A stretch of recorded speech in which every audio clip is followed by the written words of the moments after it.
the second plenary session and the third plenary session, I would like to invite the Honorable Minister of Religious Affairs, Mr. Yakut Khalil Komas, who will be deliver his speech.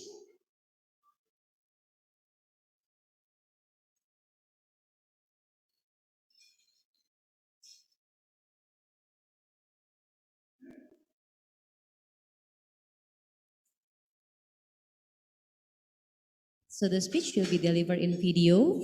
So we still wait the admin to play the video.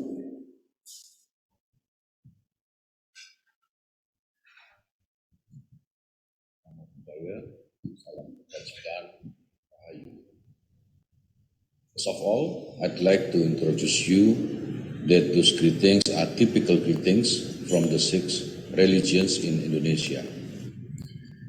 Ladies and gentlemen, I'd like to express my appreciation to Pancasila University for organizing this international communication conference on digital inclusivity, engaging society and digital.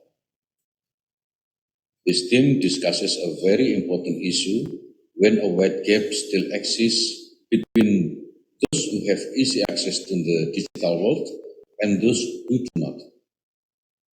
This condition that we call the digital divide needs to be overcome together along with the presence of the internet, which is increasingly embedded in the lives of individuals, communities, commerce, science, and even religion.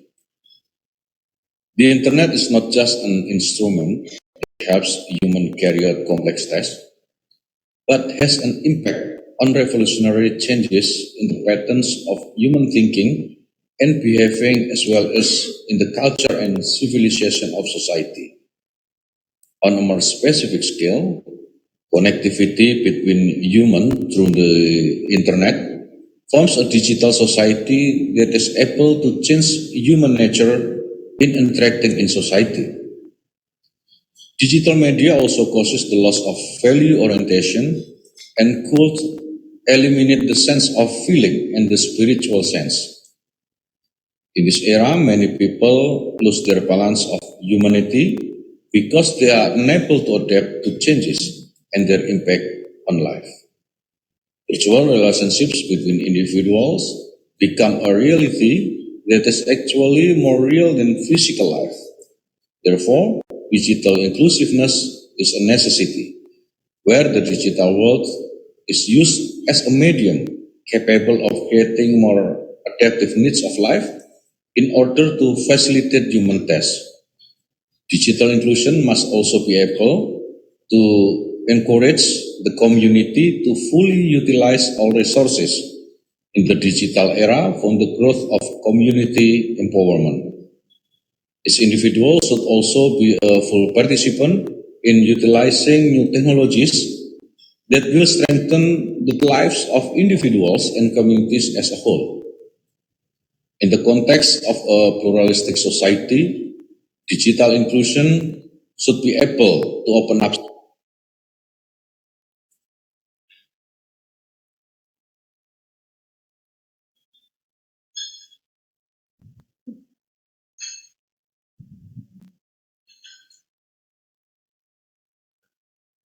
Okay, thank you once again for Minister of Religious Affairs, the Honorable Mr. Yakut Khalil Komas, for the very beautiful speech.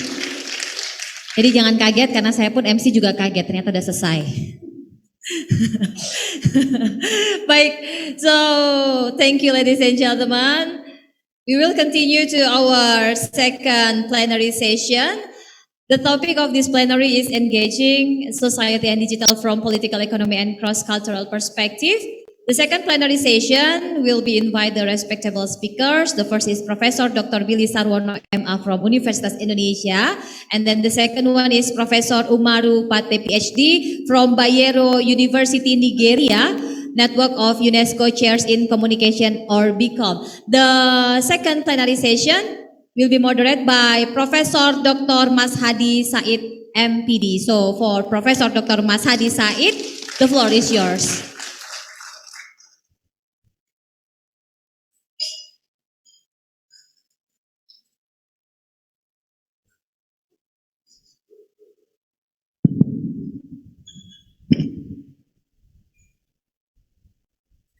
Assalamualaikum warahmatullahi wabarakatuh. Salam sejahtera, Om Swastiastu, Namo Buddhaya, salam kebajikan. Good afternoon, everybody. I hope that everybody is still awake. Usually, after having lunch, people are getting sleepy, but I'm very sure that the participants in this forum is still awake and still enthusiastic to join the seminar, the second plenary session.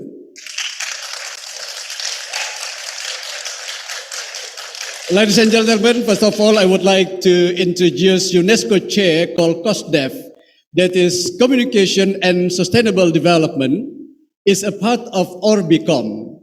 Orbicom is an international network of UNESCO chairs in communication, consisting of 60 communication chairs across the world. Of the 60 chairs, one of which is COSDEF in Communication in Jakarta, located in Faculty of Communication, Universitas Pancasila. Give applause. Well, ladies and gentlemen and distinguished participants, today we are going to have the second plenary session with a very, very prominent speakers. The first one, and lady first. From the University of Indonesia, Professor Dr. Billy Sarwono, MA, is invited to go to the stage. And the second one is Professor Umaru Apate, PhD, from Nigeria.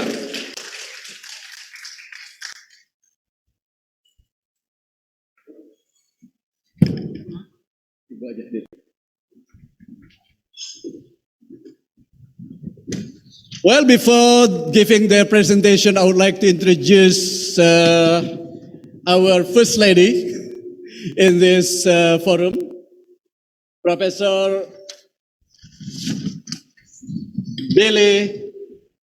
Dr. Billy Sarwono, MA. Professor Billy is a professor and a researcher at the Department of Communication Sciences, Universitas Indonesia.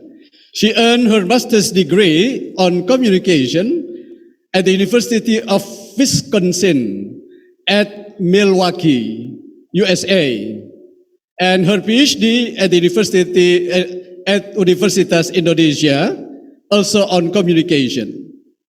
In March up to May 2005, she took a postdoctoral program at St. Roundbound University, Nijmegen, Netherlands. And she is also very active as a researcher, as a member of researcher at Media Climate Group, attended by 18 countries from 5 continents. Wonderful. Her main research is gender and cultural studies. Professor Sarwono also has written a lot of articles, about 50 international articles and book chapters, and also has written 2 main books, very important books. The first one is Media Belum Pro Perempuan, 2010, not pro gender yet. And the second book that was published in 2002, Gender and Media in Communication, published by Rosda Publisher, Bandung. Give applause to a very loud applause. Come on, everybody.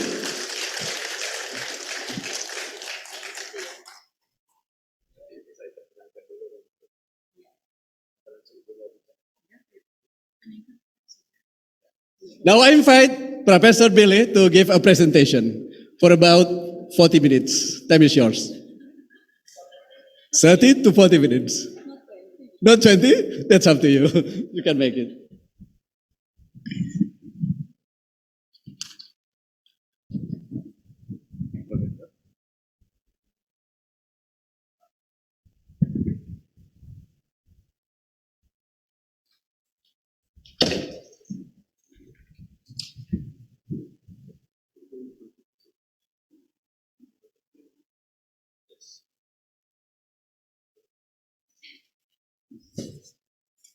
Thanks, Pak Mas Hadi.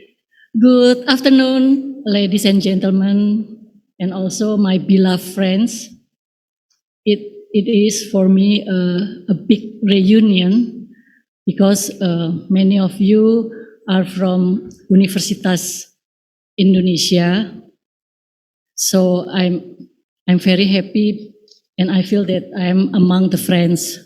Thank you for the committee for inviting me to share my concern about women discrimination in Indonesia. Busra is my close friend. I met her 10 or more, 10 years ago, yeah. And we are in a climate group, but now you are not in the group anymore. Okay. Well, this afternoon I would like to talk about women discrimination. I forgot to tell you that. Allow me to read while I present my PowerPoint. Ladies and gentlemen, we know that digital technology allows everyone to have the same opportunity and access to use, search, and distribute information. Next, please. Okay. Referring to Habermas' thought on the concept of public sphere, this digital era is an expectation of achieving equality of information and opportunities for every individual to participate in the public. But for some people, social media does not change their access or ability to participate in the public. Next.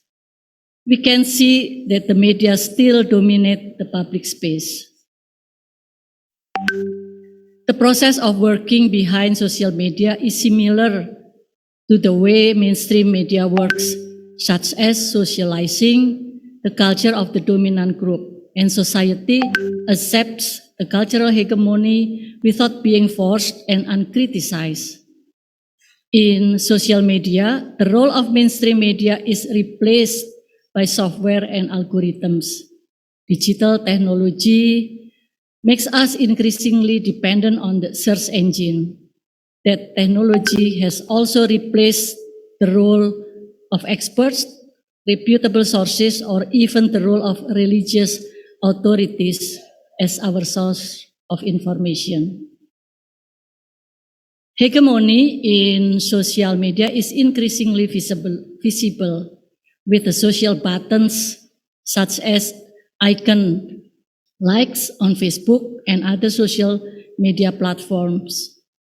These buttons replace shortcuts for comments or effective statements for creating, voting, recommending, sharing, and countering. And the algorithm will automatically count the number of times the buttons were clicked. Without realizing it, someone who clicked the buttons at the same time also provide economic benefits to individuals who post in social media. It is clear that the social digitalization can change many things, but the mediated interaction that exists in social media are inherent established social structures, social order, social structure, hierarchies, cyber chief, and charismatic authority are not only found in the real world, but also exist on social media. In short, social media does not automatically describe the public sphere or participatory democratic. Next, please.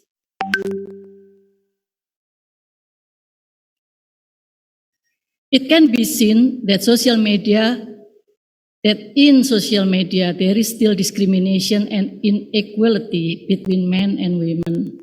The media reinforces traditional views, and the image of women on social media also emphasizes the domestic role of women who like to shop, pay more attention to beauty, health, education, and family issues.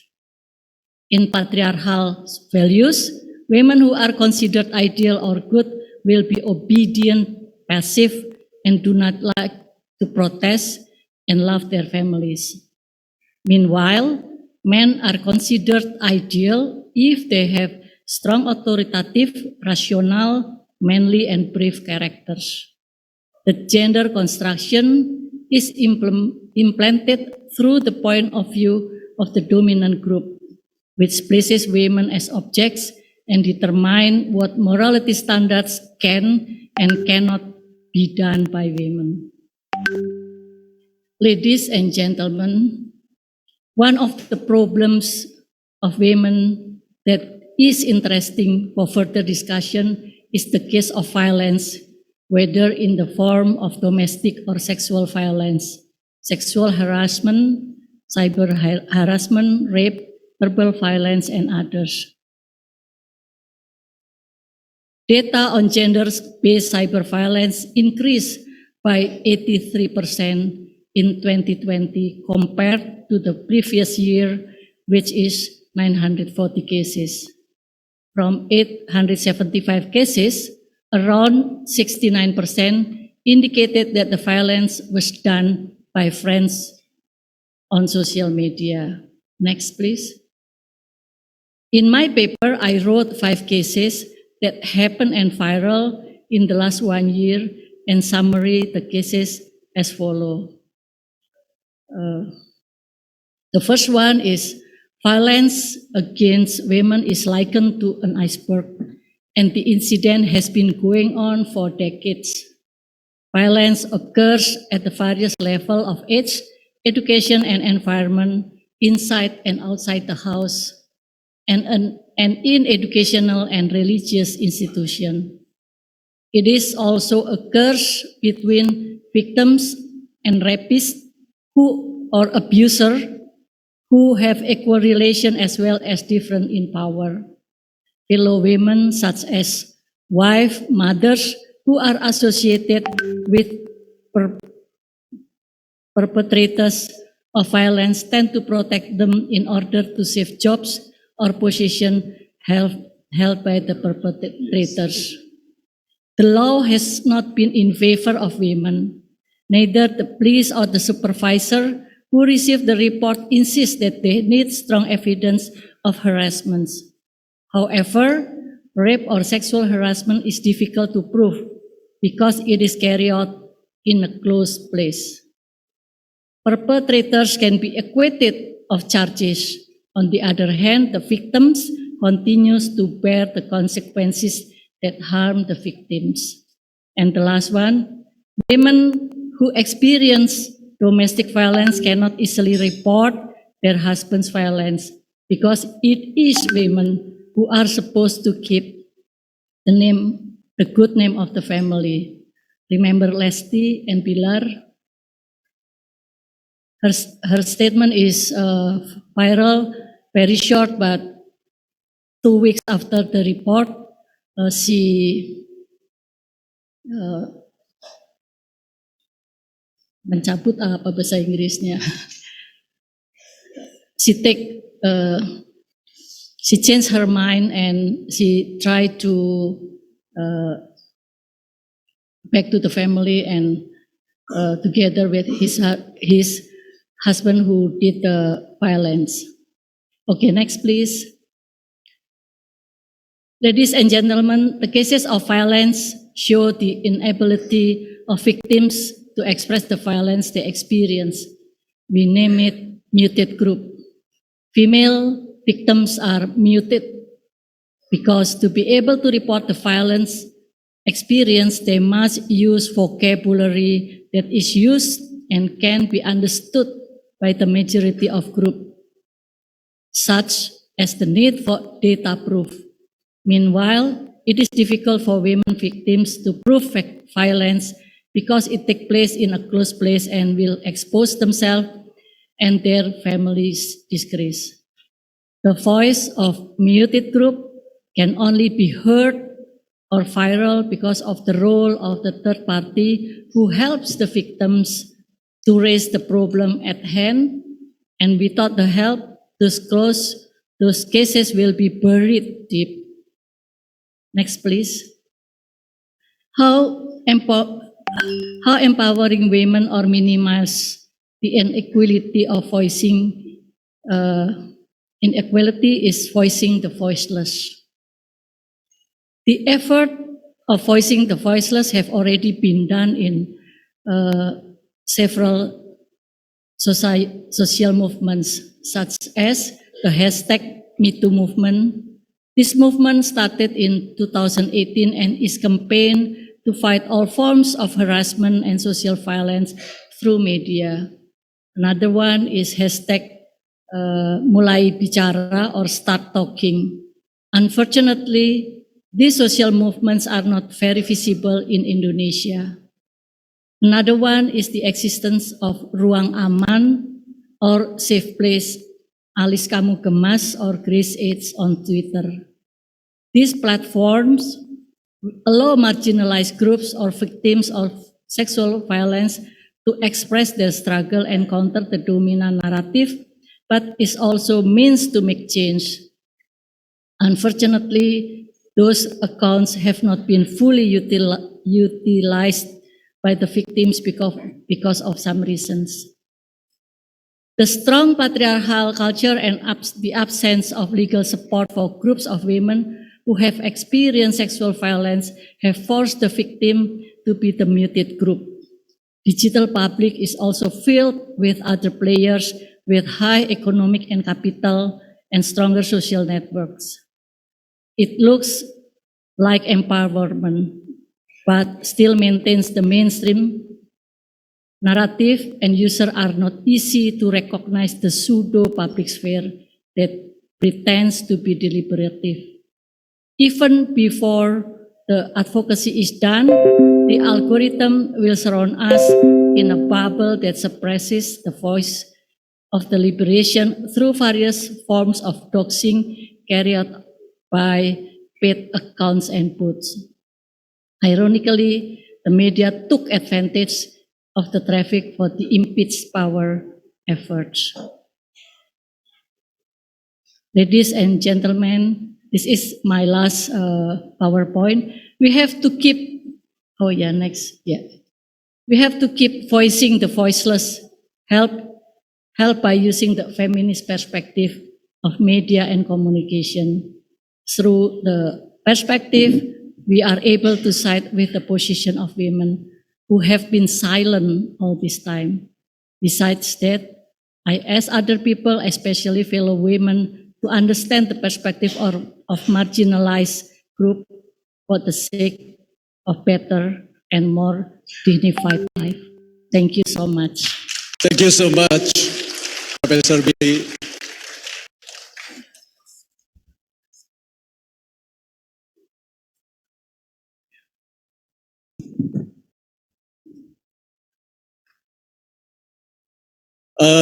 Welcome, Professor Abdul Rashid, Vice Chancellor of University of Abuja,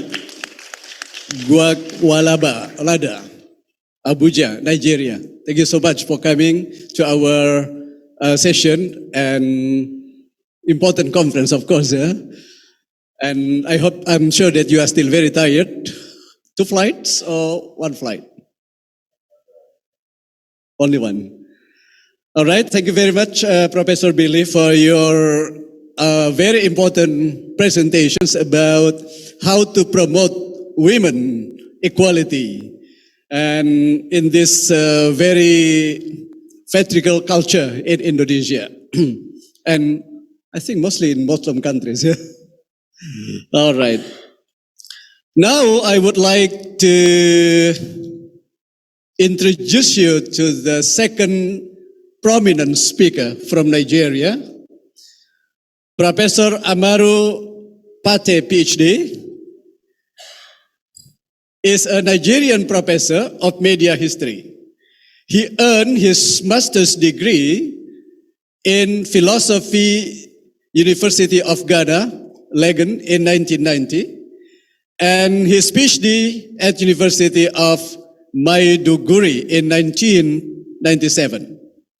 He is the former Dean, School of Postgraduate Studies, Bayero University, Kano, the President of Association of Communication Scholars and Professionals of Nigeria, ACSPN, a member of UNESCO Network of Communication, professor and the current Vice Chancellor of, Chancellor means Rector, of Federal University Kashere, Gombe State in February 2021. Talking about his career, Professor Omar Pate started his career as the Department of Mass Communication, University of Maiduguri in 1988, and he became an associate professor in 2002. He was appointed a professor of mass communication and dean, School of Postgraduate Studies, Bayero University, Kano in 2015. And on October 20, 2007, Professor Pate became Professor of Media and Society. In 2022, Professor Pate has a lot of achievements. In 2022, Professor Pate received a grant of 1.350 million US dollar. Give applause. It's a kind of grant to promote teaching and research in investigative and data journalism from MacArthur Foundation, in the Faculty of Communication at Bayero University, Khan.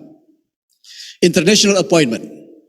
In November 2017, Professor Pate was appointed by UNESCO in Paris as a director representing Africa on the 6-person board of directors of the prestigious international network of UNESCO professors in communication, or BICOM, that has its quarters at University of Quebec at Montreal, Canada. Recognition and awards. He has served as a consultant for several organizations, both locally and internationally, such as NS8, NS8, UNFPA, UNICEF, UNESCO, World Bank, Ford Foundation, and many others. Not neglecting his tradition and culture, Professor Pate is also the Kaigama of Adamawa, which translates to the Chief of Defense Staff, and also one of the kingmakers of the Emirate. He has over 66 national and international publications in different parts of the world. Some of the awards of the VC of FUK, Professor Pate got was the Award of Excellence for Service to Humanity by the National Association of Women Journalists, NAWOJ. Ladies and gentlemen, Professor Pate will talk about capacity building services to media and civil society organizations. Now, please welcome Professor Pate with a loud applause. Time is yours, Professor Pate. You can use about 40 minutes or 45 minutes. Assalamu alaikum. Good afternoon, distinguished participants. Specifically, let me start by thanking Professor Bhakti. We have been together for a number of years. Equally, let me thank Professor Anna, the Dean, for inviting me and finding me worthy to be part of this conference. I must also express my gratitude to several other faculty members that I've been interacting with.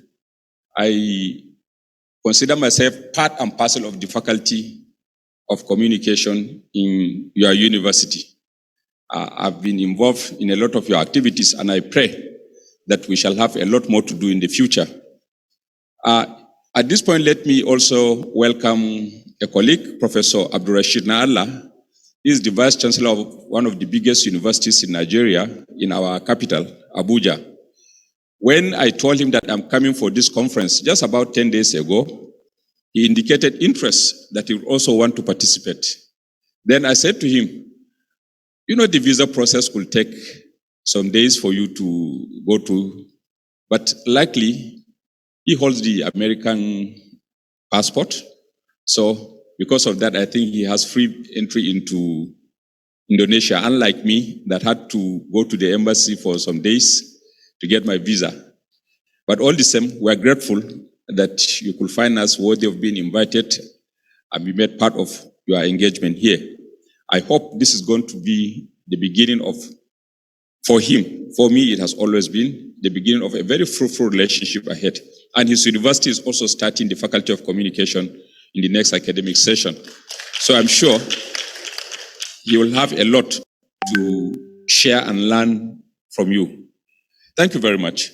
The focus of my discussion is going to be on strengthening media and civil society for enhanced participation and transformative actions in the digital era. And a lot of my examples will come from the Nigerian context. That's where I know best, but I'm sure several other issues will have some kind of cross-cutting application and understanding. I started by saying the introduction, or rather the information revolution and development of the internet have given birth to very powerful and pervasive information and communication sharing system. These developments have created opportunities, limitless opportunities, not only in communication, but in several other aspects of human endeavor. It has also affected roles of individuals, roles of institutions, and caused difficulties also for many of us, and particularly for the media industry, which is incidentally also a major beneficiary. And of course, uncertainties for individuals, the media industry, institutions, and to a lesser extent, the civil society. There are so many uncertain things that are happening that predictability sometimes becomes difficult. The development also refined and refocused the media landscape through digital technologies, rise of new owners and players. Unlike in the past, where for a media organization to start functioning, you need a lot of resources and you must have all sorts of regulations for you to fulfill. But with online media, the digital media, things have become soft, easier, and now you have many new owners who are participating. The advantages are there as well as the disadvantages. Then the issue of changing media consumption habits. If you care to do, for example, a survey today of how many people sit down to listen to radio like we used to do in the past, or even watch TV or read newspapers, certainly there are likely going to be changes in the demographic characteristics of those who devote their time to the conventional radio as we know. Then, of course, credibility challenges and the decline in revenue earnings from advertising, particularly for the conventional media. Indeed, as they say, the future of the media is here, only that it is unevenly distributed between individuals and among nations. So the issue of equality is also something that we have to focus on. Now, digital engagement and democratic development. Since we are talking about transformative action, we are talking about civil society, naturally, we are talking about democracy. How can we ensure that the democratic space is enlarged, is not restrictive, and is highly participatory for almost everyone to be part of it? The digital era, is it going to promote that, or is it going to be an obstacle? What are some of the attractions of digital engagements that almost everyone is on it? One, you have the issue of accessibility. With the digital technology, communication has become almost easily accessible for almost everybody. Privacy. It has its own aspects of privacy as well, which makes it attractive. Then the issue of fidelity, the quality we are talking of here. The quality compared to the analog era, again, is much better. Then the volume of communication that all of us involved in today is simply unexplainable. You cannot compare it with the analog era. If you look at the channels on a typical television set today, you have access to limitless channels. On your handset, you have access to a huge capacity to be able to save information. And when you talk of velocity, you are talking about the speed at which we exchange information is also extremely fast compared to the past. And with the 5G coming, it's going to be much even faster. Then issue of persistence. It is always there. You can save and it becomes part of your history. Then searchability. You can be so correct in whatever you are looking for, so long as it is available on the net. If you go into the library, for example, looking for a book or on a particular subject, it takes you time to get the book. You go through the index, and for you to search and get, it may take time. But on the internet, it becomes easy and direct to the point. So all of these characteristics make the digital communication system attractive, particularly to those who are young and are full of energy. Then, of course, the digital era has enabled new, or in some cases, facilitating emergence of global and contextually defined audio-visual cultures. As it is said, the future of the media and communication is in audio and video.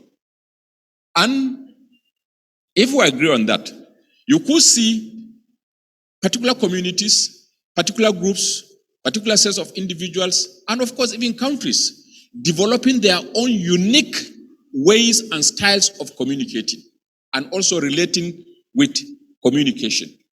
Of course, there are some that are global and generic in nature, but we also have those that are unique to certain set of people, and they're still developing and coming up.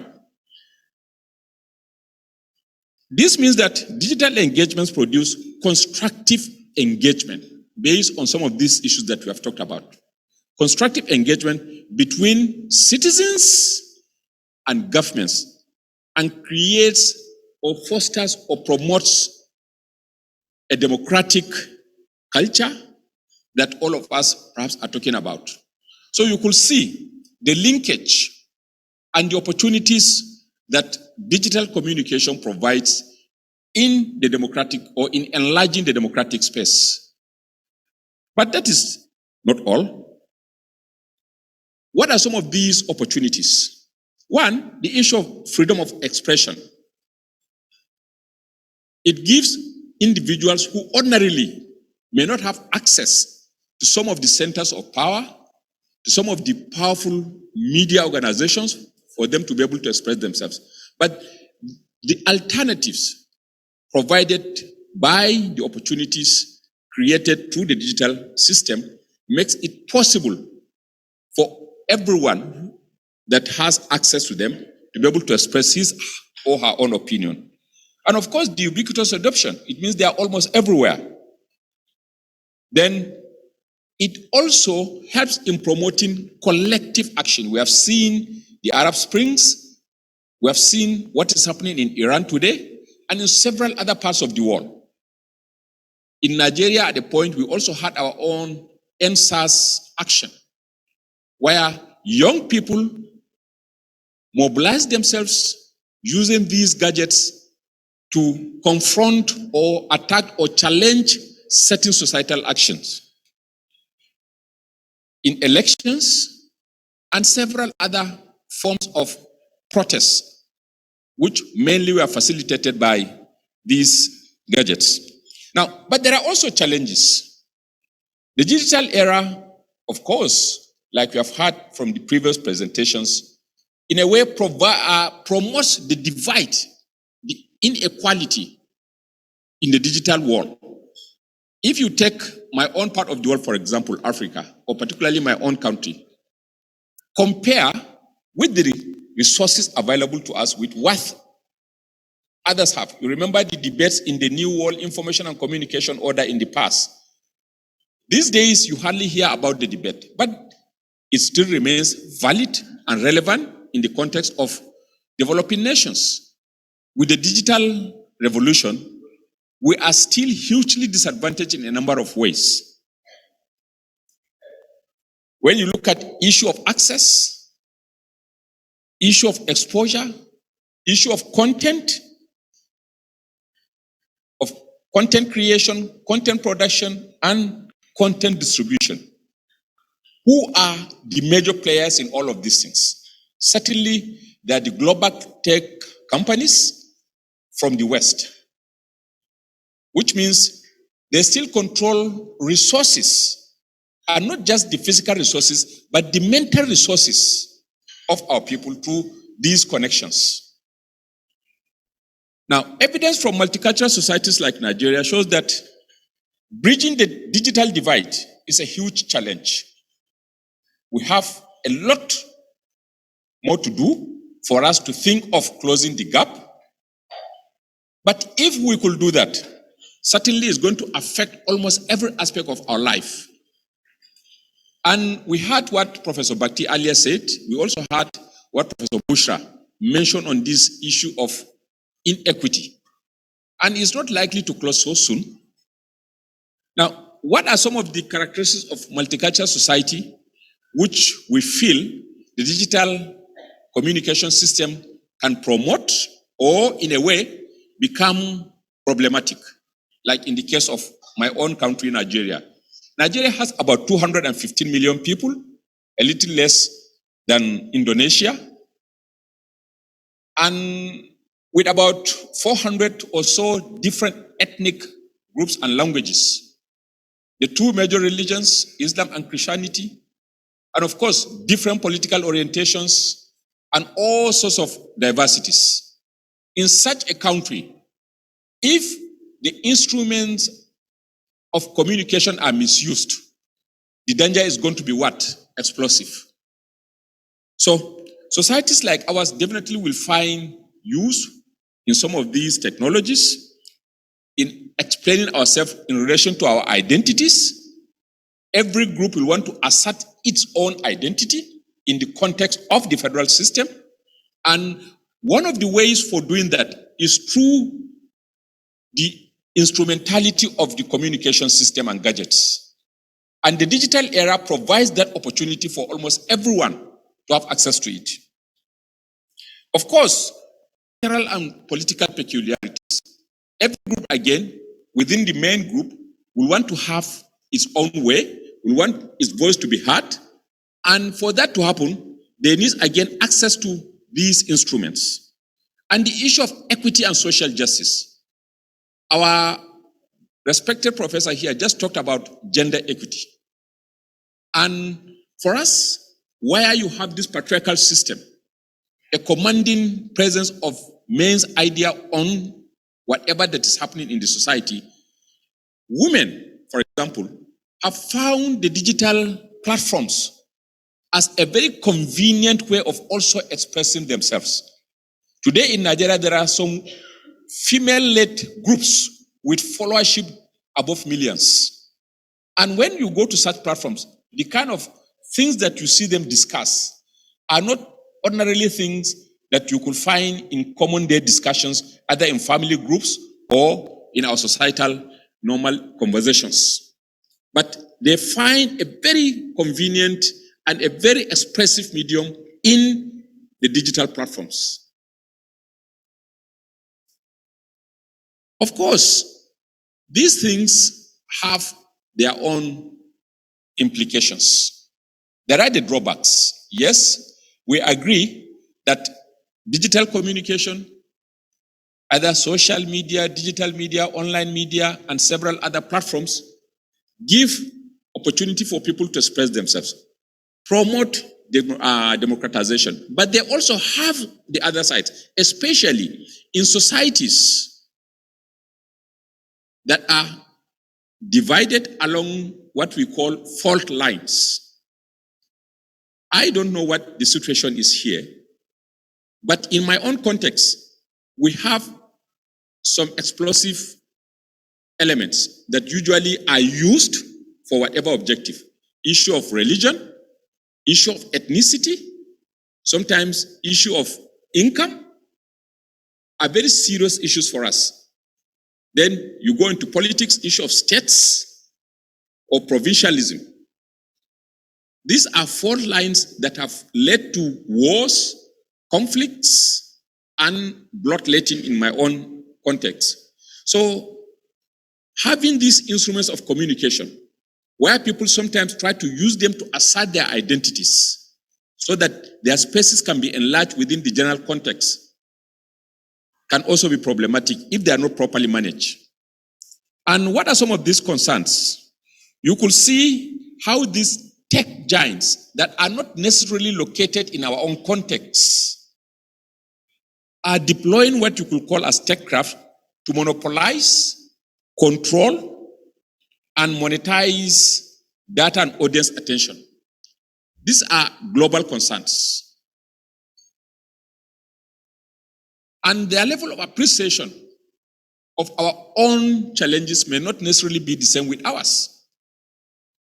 So, data from users and user engagements are also turned into assets in forms of user numbers and engagements, not necessarily based on the content.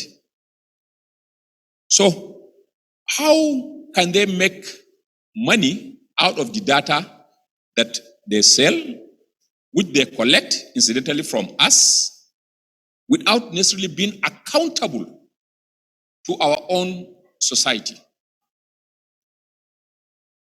Now, they also provide opportunities for the spread of what? Disinformation, misinformation, and of course, malinformation. We talk about fake news every day. We talk about hate speech, and we talk about discursive dimensions that all affect and become poisonous sometimes in a civic context that is multicultural in nature. In Nigeria, we have had situations where fake news have led to explosive ethno-religious conflicts with people losing their lives. Right now, if you Google on BBC website, there is a story that the BBC did some years back on how fake news fuel ethno-religious conflicts in Nigeria. And people use religion, or simply people religionize, ethnicize, and tell lies. And in a society where the level of education is still on the low side, illiteracy is a bit high, people simply believe these messages. And if you follow the BBC link that I've talked about, it was later traced the person who initiated the message that led to the killing of a lot of people in a particular community is in London, Manchester. It's in the UK. What he did, he took some old photographs from the Rwandan genocide,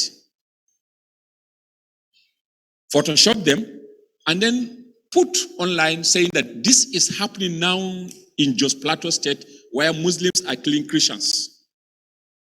And before you say AB, the whole place has gone on fire. And it was all a bunch of lies. So we have that. But at the end of the day, who becomes accountable to who in this business? We are also concerned about the attention and money concentrating in a few digital companies. Almost all of us here contribute daily when we buy data, we purchase airtime, and these companies make huge lots of money. And they become extremely powerful. without, like I've said, being accountable to those that they serve. Information is also today abundant, but then the attention is also scarce. As an individual, you are bombarded with tons of information on a daily basis. But then the attention that you have is also getting scarce and scarce. So what is the consequence of that also? Then for us in the media particularly, we are now experiencing challenging business models. The common business model we know in the media sector of depending on advertising, sponsorship, has almost collapsed, particularly for places like my own. So what are the implications of this on the local media? If everything is digital and no one is now concentrating on giving attention and investing in resources to cover local affairs, because it is easier and everything is available on the net. So that is also a way by which civic engagement and democratic pillars in society sometimes get weakened. Users are also turned into products to provide data for sale. Not necessarily as human beings with our own areas of interest and to be cared for. But above all, neutral platforms, like we have said at the beginning, are now manipulated by propagandists and extremists while offering revenue to big companies. We become victims, receiving information that is mostly propaganda. And in doing this, some people are making money while we become victims. And like I've said, especially in contexts like our own. And it becomes useful to those who are in power. They do not become accountable and they do not explain, because the social media is there bombarding people with their own version of information. So in the Nigerian context, yes, we welcome all these revolutions, but our media, like I've said, while they are benefiting from all of this in terms of the infrastructure, in terms of the revolution and several other advantages, but there are also issues, particularly for a media organization, for the media system that is struggling with issue of funding. Funding no longer comes through the normal advertising route as we know. The online platforms have taken almost 60-70% of the regular funding that the media used to get. Then the issue of technology. Many of them are still struggling to invest in the technologies that can give them the edge. Then the issue of content. Now the channels are multiple all over the place. Who produces quality content that can attract and retain the audience? It costs money. And producing content means producing content that is credible. Credibility in the sense of it being truthful, relevant, competently produced, and of course being dynamic in every aspect of it. These are elements that give information or content credibility for it to be believed, for it to be rated or perceived highly by the receiver. But because of poor funding, what do you have? You have poorly produced content. And if the content is poorly produced, what people do is they ignore your own channel and go elsewhere. And a lot of this elsewhere is entertainment produced out of our own material and physical, material and psychological understanding. So gradually over time, we are hooked onto resources from other countries without necessarily being able to counterpenetrate. Younger people no longer understand their own local surrounding and context. They no longer understand their own histories and they no longer appreciate their own culture because there is a dominant culture that is easily presented to them, and they get connected and grow in it. So, political interferences, of course, is always there in the media. And then the law enforcement and unfavorable operational environments contribute to make what? The media weak in being able to keep the government accountable and pressurize democratic wills towards enhancing or opening up the space properly. And then, like I've said also, one of the disadvantages is there is a failing connection between young Nigerians and the conventional media. And I'm sure the story is the same here. Younger people no longer get themselves hooked to the conventional media as we know. They are almost always on the social media. And on the social media, you have a lot of gossip, a lot of trash. And if care is not taken, after a short period of time, you have younger people whose minds are only filled up with information that has nothing to do with your history, information that has nothing to do with your culture, information that has nothing to do with even your element of spirituality. Because some other dominant cultures that are using very powerful instruments that have captured them are now part and parcel of their lives. So, it also promotes what? Distrust in the conventional media, as we know. Now, consequently, what do we have? Disappearance of public interest in content and policy of public communication. Currently, in my own context, if you decide to do a survey, for example, on the aspects of public interest, you may be shocked that the reply may be low because of what? Commercialization, because of market forces, and the profit motive. So nobody dares again to invest on issues of public interest. And for a country like mine, that is hugely disadvantageous. We need somebody to invest on issues relating to social life, to some of the developmental challenges that we have. Unfortunately, a typical private and profit-interested media may not do that.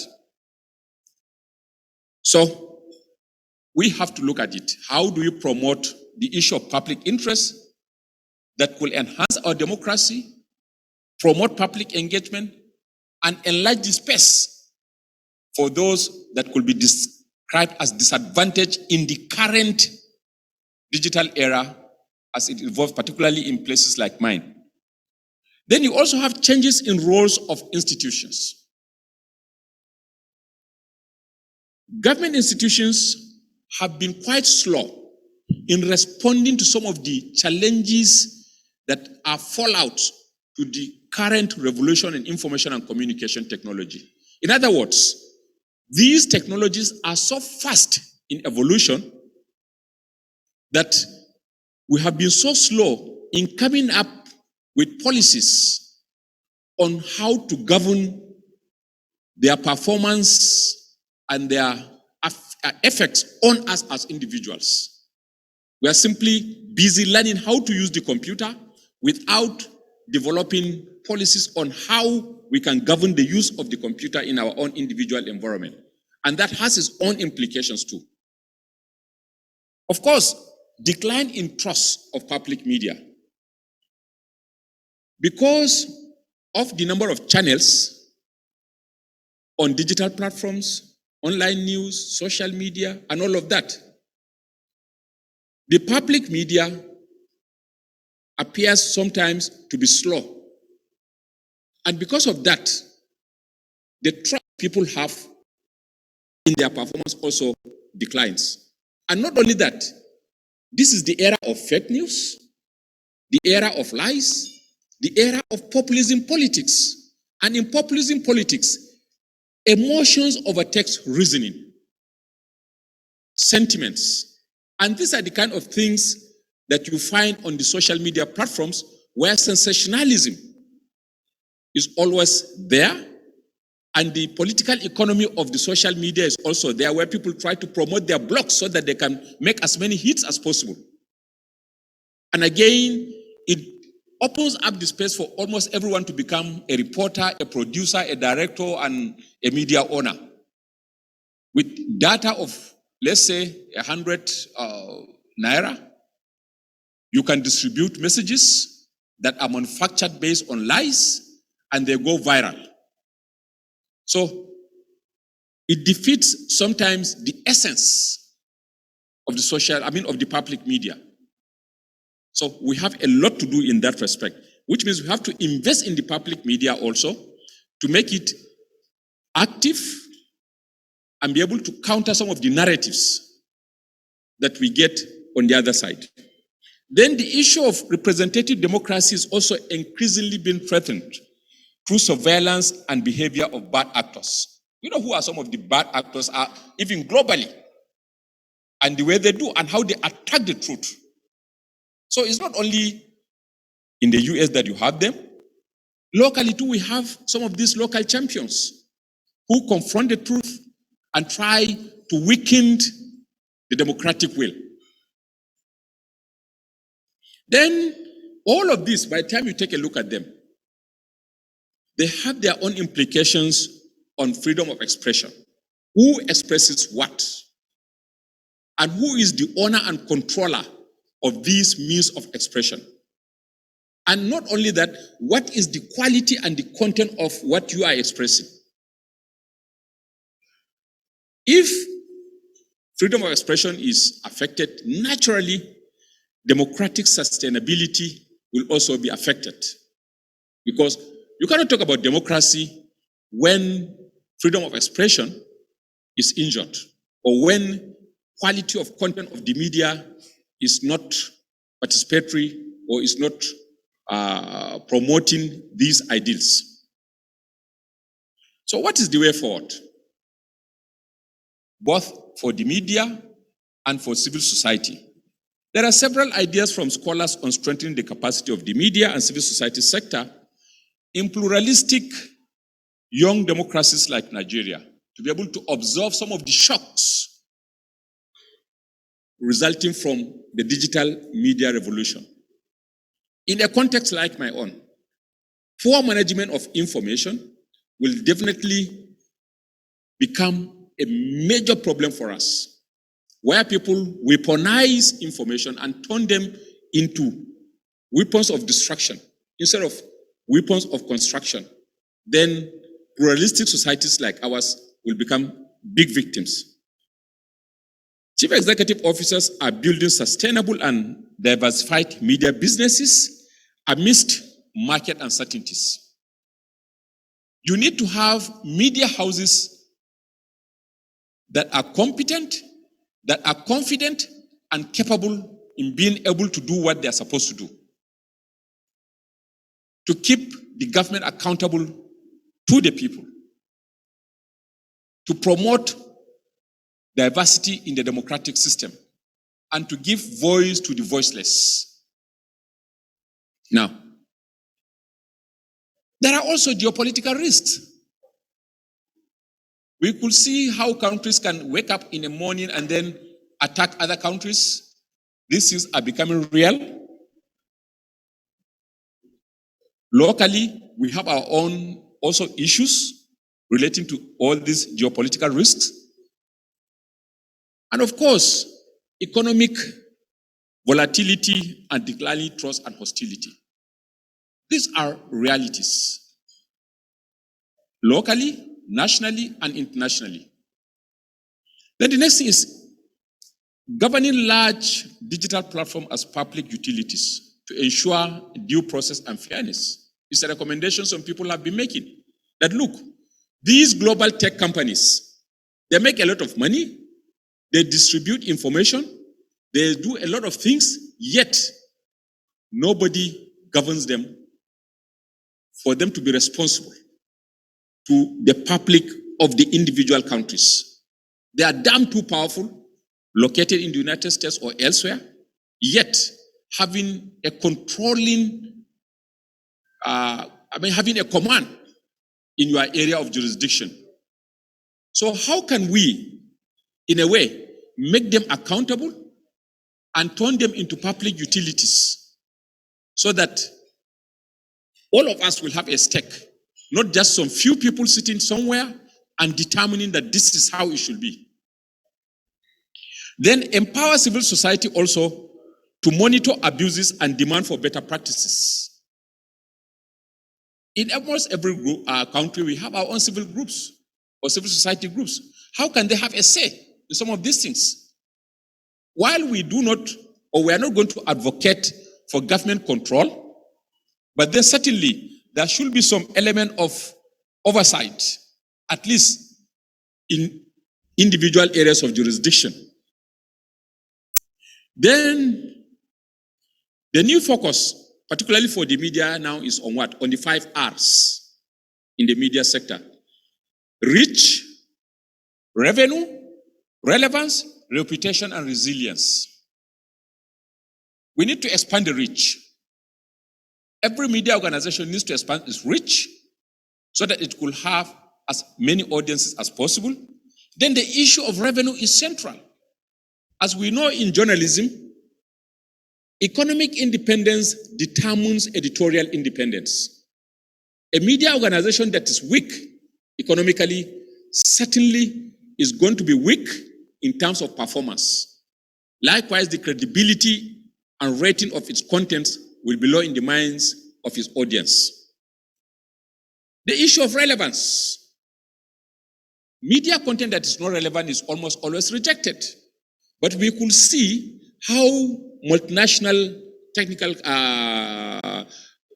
these multinational platforms are overloading onto the minds of our young people things that have no relevance whatsoever to their lives. But over time, they are made relevant to them. And that has consequences on our process of development as well as our own internal democratic mechanisms. Then reputation. Reputation is all we have got in the media business. Once it is missing, trust is taken away, and then the idea collapses. And at every point in time, people are looking for information. So if they cannot trust the available channels, where do they go to?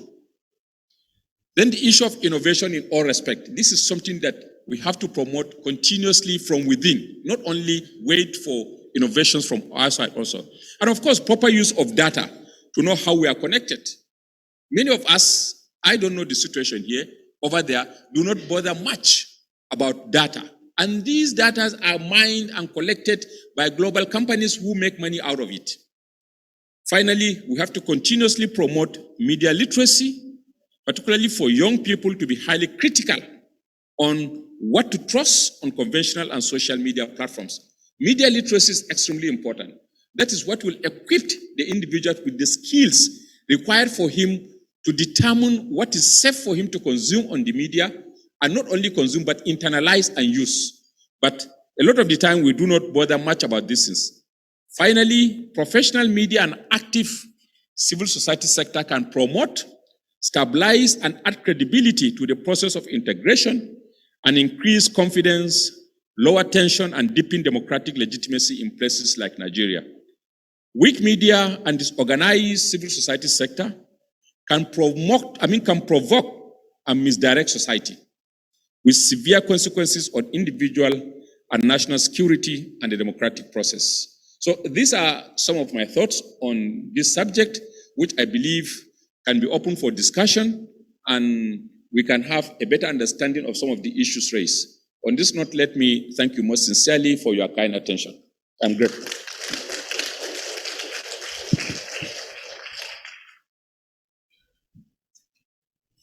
Thank you very much, Professor Pate. You have used your time very effectively and efficiently. Now it's time for Q&A session. And I hope that some of the participants are not patient enough to wait for the Q&A session. And I would like to invite participants to give comments, questions, criticism, or whatever it is about the topics that we have already discussed today. First is about equality, gender equality, and the second is about strengthening media and civil society for enhanced citizens' participation and transformative actions in the digital era. Now, participants who will be asking questions or give comments or hello, yes, stand up and mention your name and to whom you are addressing the questions.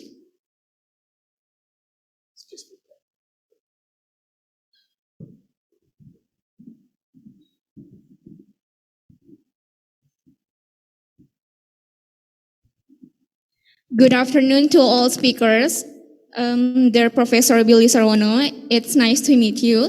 My name is Nurul Khairia. I'm a student of Faculty of Communication at Pancasila University. So there is one slide that has a unique title, Voicing the Voiceless. You shared some case studies like the movement of Me Too or Mulai Bicara, that all of them have not been fully utilized by the victim.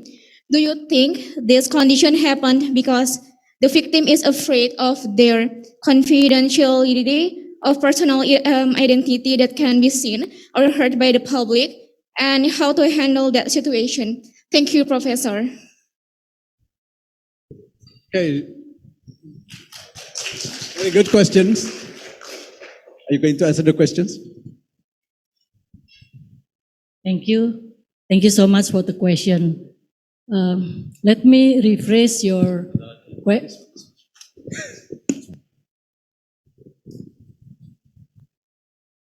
You speak too fast for me. So your question is whether the victims shy to speak up in the public. Is it right? Kind of? Victim is afraid of. Okay. Afraid of? So the question is, do you think this condition happened because the victim is afraid of their Yes. confidentiality of personal identity that can be seen or heard by the public, and how to handle that situation? How do you handle? Okay. First of all, are they afraid of being known by the public? Yes, because to be the victims of sexual harassment or rape means that she will disgrace her family good name. And it's not easy. I remember that maybe most of us who are in this room know that a lot of sexual harassment happens in front of us in our institution. And the main things to prove that somebody did the sexual harassment is not easy to convince. And even I don't know how, it's hard for me to tell because something also happens in me and it's not easy to speak up in the public. So do they afraid of being known? Yes. And how to handle this one? It's not easy that if we depend on the victims to speak up by herself. In Indonesia, that's Indonesian way. To solve something, we need a third party. Who are the third party? The friends, the peers, the superiors. So at least in campus or in some institution area, we have to have a safe place and we have to have forum, especially for making the victims convenient. In UI, in Universitas Indonesia, we already have one. I'm sure that in Pancasila, you also already have, aren't you? You have, okay. But the problem is whether the victims will speak up. The victims will speak up if the friends, the peer, and those institutions are really safe for her. Hopefully it happens. And for me, using the perspective feminist, it doesn't mean that we hate men, but we use our empathy to know the victim's experience, and we are in their side. Thank you. Thank you very much, Professor. Has she answered your question? Okay, thank you very much. Your name is? Nurul. Yes, I'm Nurul Nurul. from Faculty of Communication Faculty of Science, yes. Communications. Thank So you you so are- much for the information and explain. So, Thank you. all right. You need a third party. All right. Any more comments, questions to the speakers? Okay. Stand up, please, and mention your name and what institutions you are from. Okay.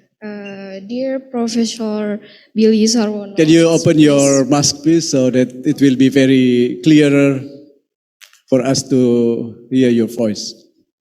Dear Professor Billy Sarwono, it's pleased to meet you. My To Billy name, Sarwono. my name is Camelia. I'm from communication. I'm a student of the Faculty of Communication at Pancasila University. Speaking of which, your title of presentation is quite unique, yeah, Prof. It was seen but unheard. In your presentation, you talk about the media that dominate the public sphere, especially social media that is regulated by algorithms to reach the public. So my question is there any practical formula in social media, like any other way that goes beyond just creating hashtags or just uploading content, digital content, in order to make the unheard voice to be heard by the public? So that's all from me. Thank you, Prof. Amelia, it's a very good question. How the computational in social media could do, especially for the unheard voice. We have certain rule in the digital technology, and like bubble. Do you know bubble? Filter bubble? No, Prof. No, okay. In my understanding about filter bubble is if a group talk about like for example, vaccine. There are two groups. One is supported the vaccines, and the other not supported. And the algorithm knows that we are in which side. So the internet will providing us the information that it is us. So if we are not in that issue, if we are not pro the issue, then we will not be fitted like that. So how can the computational do or feeding something that unheard? In my opinion, it is similar things happen in the real world. So before something that not normally approved by the dominant group will viral, it is a lot of players that also will have a different view that supported something that they like. So the dominant value get more attention, the dominant value get more followers than the minority one. It's not easy. And how the computational works, it's hard to know also for me. But I think that it's bias. It depends on economic advantage. So it's not easy